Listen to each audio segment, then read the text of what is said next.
Well, the assassination attempts in Garland, Texas are behind us now, but they leave behind them the usual trail in the media. Here in Nashville, Tennessee, there was an article which said not to lump all Muslims together, not to confuse these jihadi Muslims with good Muslims. Well, I'd like to talk about that because we don't want to confuse them.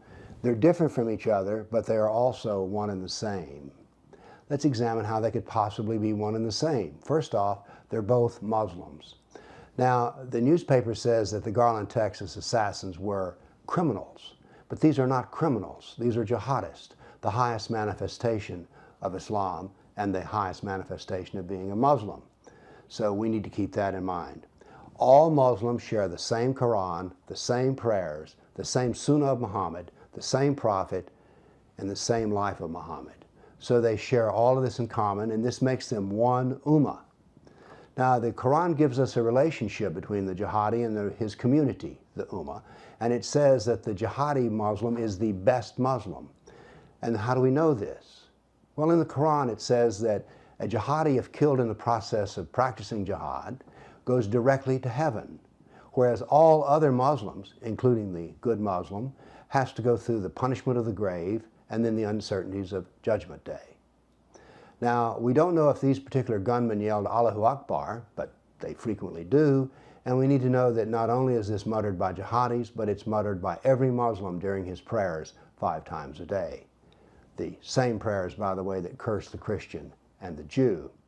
So there's a great deal of relationship between the jihadi Muslim and the ordinary Muslim, and we need to see that they all come from the same doctrine. They both represent Islam. Now, this article goes further to say that they want to live, all Muslims want to live in a democratic, prosperous society. I have no doubt about the prosperity, but I'm less clear about that than about the democracy bit. Because you see, all Muslims are supposed to submit to the Sharia, and the Sharia prohibits democracy, because that would put the kafir in the same level of relationship with the Muslim. And by the way, the jihadi Muslim and the good Muslim all share the fact that I'm a kafir, a despised, hated, filthy animal.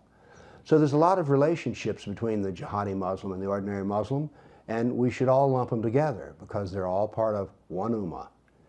Now, by the way, as a sidebar here, it's said that, well, the good Muslims say, oh, we deny the violence of these jihadi Muslims. Really?